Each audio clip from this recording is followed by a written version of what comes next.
Il y aura des ruminations anxieuses centrées sur le défunt. Il y aura même parfois des idées de mort essentiellement centrées sur le défunt. Il y aura de la colère, de la culpabilité parfois. La personne aura l'impression que c'est à cause de lui que le défunt est parti. Si le défunt est mort devant le patient peut le vivre comme une effraction psychique et ça peut causer...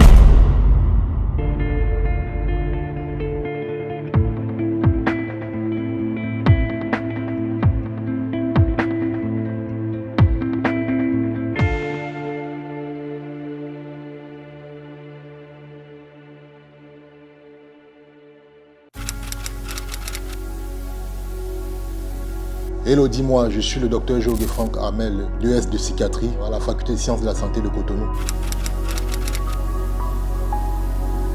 Alors, s'il faut définir le deuil d'un point de vue psychologique et psychiatrique, nous allons de façon simple dire que le deuil est une réaction à la fois émotionnelle, sentimentale, comportementale, cognitive même, d'une personne en réaction à la perte de quelqu'un ou bien d'un objet. La plupart du temps, c'est devant la perte de quelqu'un de très cher. Le deuil est une réaction tout à fait normale après une perte. Les différentes étapes que peut traverser une personne en deuil sont très simples. Elles sont essentiellement regroupées en 3 phases. Dans un premier temps, il y aura ce qu'on appelle la phase de détresse.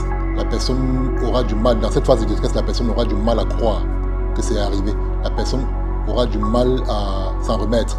La personne sera dans ce qu'on appelle l'incrédulité. Il sera dans ce qu'on appelle le choc.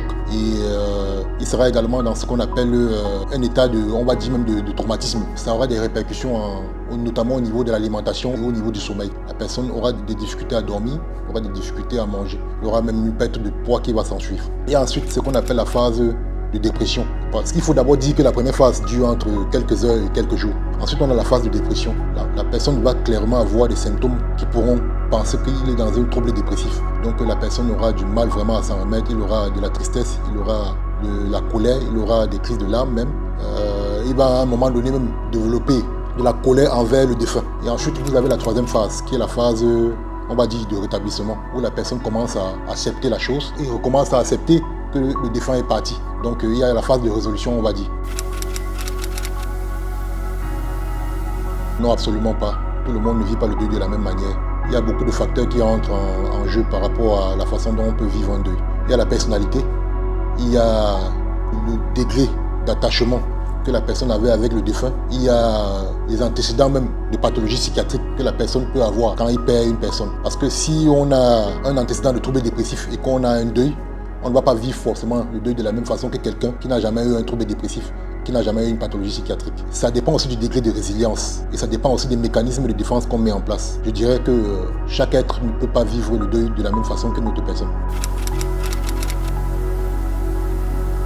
On va citer beaucoup de choses. Il y aura des crises de larmes, la perte de l'appétit, il y aura des difficultés à s'endormir, il y aura des ruminations anxieuses centrées sur le défunt, il y aura même parfois des idées de mort essentiellement centrées sur le défunt comme je disais, il y aura de la colère, de la culpabilité parfois, la personne aura l'impression que c'est à cause de lui que le défunt est parti. C'est tout cet ensemble de choses qui va constituer ce qu'on appelle le deuil.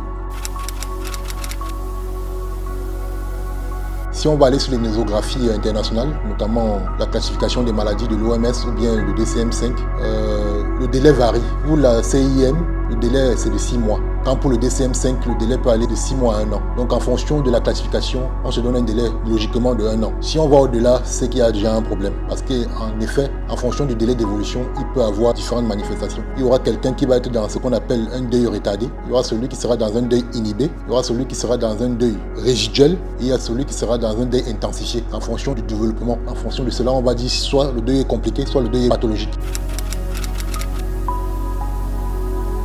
Comme je le disais tantôt, le deuil normal, c'est celui-là qui va aller entre 6 mois et 1 an. On se donne un délai de 6 mois à 1 an. On sait que le patient va avoir un certain nombre de manifestations qui vont se développer sur maximum un délai de 1 an. Mais quand ça dépasse déjà 1 an, à partir de ce moment-là, on peut parler de trouble de deuil prolongé. On va avoir soit le deuil compliqué, soit le deuil pathologique. Dans le deuil compliqué, on a, comme je vous ai dit, le deuil retardé.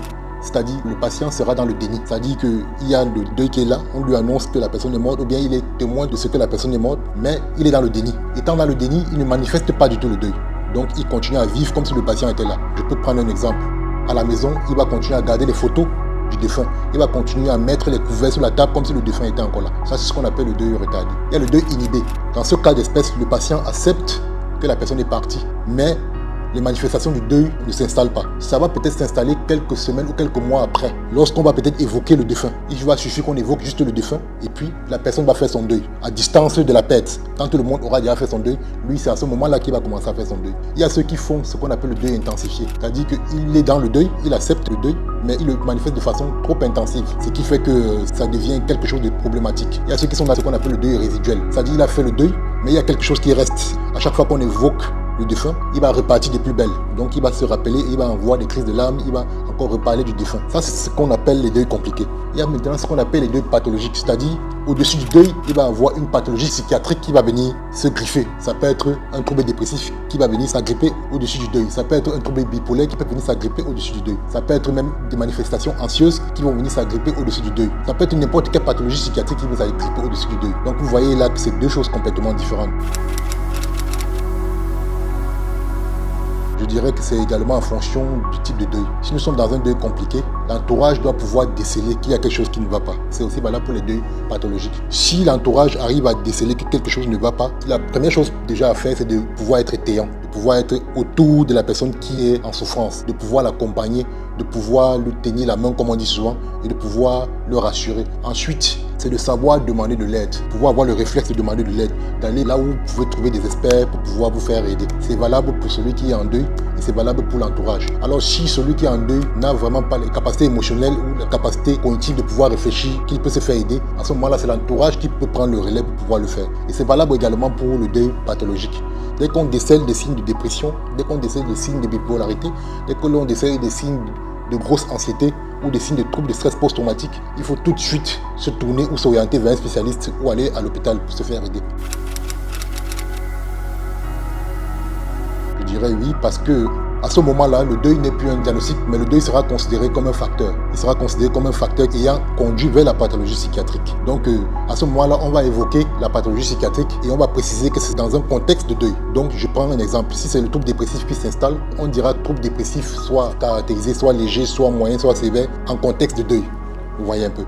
C'est différent de celui qui est dans un deuil compliqué, par exemple. À partir du moment où la pathologie psychiatrique s'installe, c'est le deuil qui a conduit à l'installation de la pathologie psychiatrique. Donc c'est comme un facteur. Et c'est en fonction également, comme je l'ai dit, de la résilience du patient et de l'effraction que le deuil peut faire chez le patient. Parce que si le défunt est mort devant le patient peut le vivre comme une effraction psychique et ça peut causer un traumatisme chez la personne. Si la personne était très attachée au défunt et que le défunt est parti, la personne peut vraiment avoir un trouble dépressif qui peut s'installer par la suite.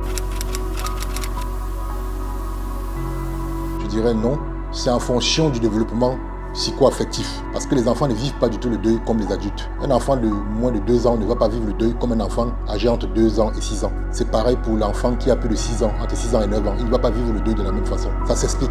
L'enfant qui a moins de 2 ans ne peut pas comprendre ce qu'on appelle le deuil. Pour lui, la personne est partie quelque part. L'enfant à cet âge-là le vit surtout comme un lien d'attachement. C'est-à-dire qu'il y a un lien d'attachement qui sera brisé. Donc c'est un peu comme ça là que l'enfant de moins de 2 ans vit le deuil. L'enfant entre 2 ans et 6 ans, c'est vrai que le développement est un peu plus affiné, mais il ne le vit également pas comme un adulte. À cet âge-là, l'enfant commence un tout petit peu à comprendre ce que c'est que la perte de quelqu'un. Mais sauf que lui va comprendre que le processus n'est pas irréversible. Pour lui, la personne est partie peut-être au ciel et il va revenir. Donc, il commence légèrement à comprendre. L'enfant qui a entre 6 et 9 ans, lui également commence davantage à comprendre par rapport à l'enfant qui est âgé entre 2 ans et 6 ans. Lui, il commence à comprendre petit à petit le processus d'irréversibilité. Et l'adolescent, on va dire que comprend un peu comme l'adulte. Donc, c'est en fonction de l'âge.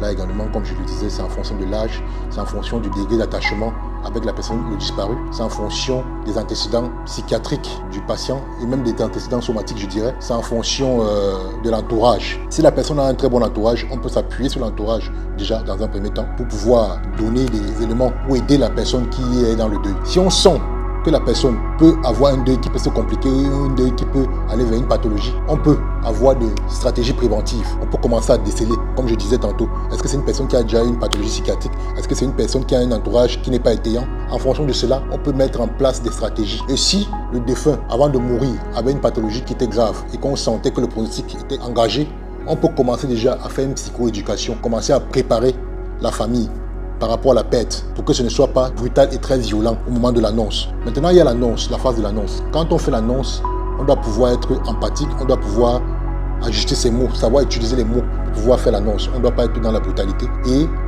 En fonction de comment la famille ou bien le patient réagit face à l'annonce, on met un certain nombre de choses en place. S'il y a un deuil compliqué, on va pouvoir faire ce qu'on appelle la psychothérapie, si le patient éventuellement est dans la demande. S'il y a un deuil pathologique, en fonction de la pathologie, on peut décider de mettre en place un traitement médicamenteux et continuer également avec la psychothérapie. Il faut d'abord être dans l'empathie et en fonction de l'âge, il y a des mots à utiliser. Il ne faut pas dire à un enfant que la personne est endormie. Parce que si l'enfant constate que la personne est endormie pendant trop longtemps, l'enfant aura peur de s'endormir. Si vous dites par exemple à l'enfant que c'est Dieu qui a pris la personne qui est morte, la personne peut développer de la haine envers Dieu si l'enfant est appelé à être quelqu'un qui est dans la religion. Donc il y a des mots qu'il faut pouvoir utiliser en fonction de l'âge, en fonction du développement psycho-affectif et aussi en fonction de ce qu'on fait chez l'adolescent ou chez l'adulte. Chez l'enfant, c'est tout simple. C'est de pouvoir axer la prise en charge sur l'attachement, comme je vous l'ai dit. Parce que l'enfant ne doit pas sentir qu'il y a un lien d'attachement qui s'est rompu. Il faut pouvoir continuer avec l'attachement. Il faut que l'attachement soit sécure, comme nos collègues de pédopsychiatrie disent souvent. Il faut un attachement sécure, un milieu sécurisant, pour que l'enfant ne sente pas qu'il y a quelque chose qui a disparu. Ça, c'est pour les enfants, essentiellement. Chez les adultes, également, il faut faire attention avec les mots. Il faut pouvoir être là quand la personne a besoin de nous et pouvoir déceler. Parce que là encore, il faut faire la nuance entre le trouble dépressif et quelqu'un qui est dans le deuil. Quelqu'un qui est dans le deuil va avoir effectivement des éléments de dépression. Mais c'est quand vous vous interrogez en profondeur de la personne que vous devez pouvoir faire la différence entre le trouble dépressif et le deuil d'un côté. La personne qui est dans le trouble dépressif va avoir une souffrance émotionnelle qui s'étend sur la durée, au moins 2 semaines. Il n'aura jamais de phase de répit, il n'aura jamais de moment de joie. Et s'il a des idées suicidaires, ce sera centré sur lui-même. Il aura de la culpabilité envers lui-même. Il aura une image de soi qui est vraiment altérée. Il aura tendance à se dévaloriser. C'est différent de celui qui est dans le deuil, un deuil normal. Lui, même s'il a des idées négatives ou des idées noires, comme on dit souvent, ce sera en lien avec le défunt. Il aura envie d'aller rejoindre celui qui est parti. Il aura des moments de joie qui seront alternés avec des moments de tristesse. Il sera souvent en train de penser à la personne qui est partie. Et parfois, il va alterner entre les moments de joie et les moments de tristesse, comme je disais. Donc, c'est un peu là qu'il faut faire la nuance. Et c'est en fonction de ça qu'il faut pouvoir choisir les mots qu'on peut adresser à la personne qui est en souffrance par rapport au deuil. Je ne dirais pas oui, je ne dirais pas non, parce que en fonction de la société, il y a aussi l'aspect culturel qui joue beaucoup. Surtout dans le contexte africain, dans nos traditions, dans nos villages, on a beaucoup d'éléments sur le plan culturel qui font que le deuil a une place très importante. Or, dans certaines sociétés, je ne veux pas ici citer une quelconque société ou incriminer une quelconque société, le deuil, c'est quelque chose de, on va dire quelque chose de normal. Quand quelqu'un est décédé, c'est la vie, on passe à autre chose. On enterre rapidement et puis on passe à autre chose. Donc, s'il faut donner une réponse à votre question, je dirais à la fois oui et à la fois non. Je pense que c'est essentiellement à cause des pressions de la société, à cause des pressions de la famille, à cause des pressions sur le plan professionnel, à cause des pressions sur le plan, je l'ai dit, familial. Si la famille compte sur la personne qui est en deuil, et que peut-être c'est lui le principal soutien de la famille, il y aura une certaine pression de la part de cette famille-là pour que cette personne puisse aller rapidement mieux et aller de l'avant. Parce que s'il ne va pas mieux, il ne pourra pas être productif d'un point de vue financier pour pouvoir les aider financièrement. Il y a la pression d'un point de vue professionnel. Si la personne est en deuil, dans sa société où il travaille, où il exerce, ses collègues, ses patrons peuvent pouvoir mettre la pression de pouvoir reprendre le travail. Sur le plan académique, ça peut être un étudiant qui est en deuil. Il peut avoir de la pression par rapport à l'aspect académique. S'il ne reprend pas tout de suite avec ses études, il peut avoir des conséquences et un fléchissement sur le plan scolaire. Donc je dirais que la pression peut aller beaucoup plus dans ce sens-là. Une personne qui traverse un deuil, nous pouvons lui donner comme conseil de ne pas le vivre seul, de s'appuyer sur les différents membres de sa famille, sur son réseau social, s'il a des amis, de pouvoir s'appuyer sur ses amis, s'il a des activités qui peuvent lui permettre de pouvoir changer d'idée, de pouvoir sortir, d'aller aérer le cerveau, de faire des activités qui vont lui permettre de ne pas être dans un état de souffrance, qui peut l'empêcher d'aller de l'avant. Donc, c'est des conseils que nous pouvons donner et que si cette personne est dans le deuil, nous pouvons lui conseiller de vraiment d'aller vers des spécialistes qui peuvent l'aider à pouvoir aller de l'avant. Ça peut être des psychologues, ça peut être des psychiatres, ça peut être même des assistants sociaux, pourquoi pas.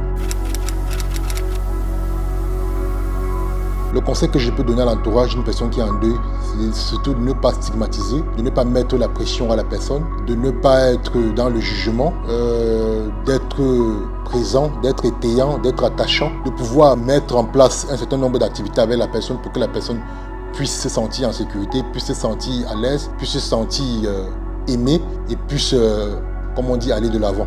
Et si, avec les choses qui sont mises en place, la personne ne va toujours pas de l'avant, ne pas hésiter à se renseigner pour avoir le contact d'un spécialiste, pour aller vers un hôpital pour pouvoir initier et débuter une prise en charge adéquate.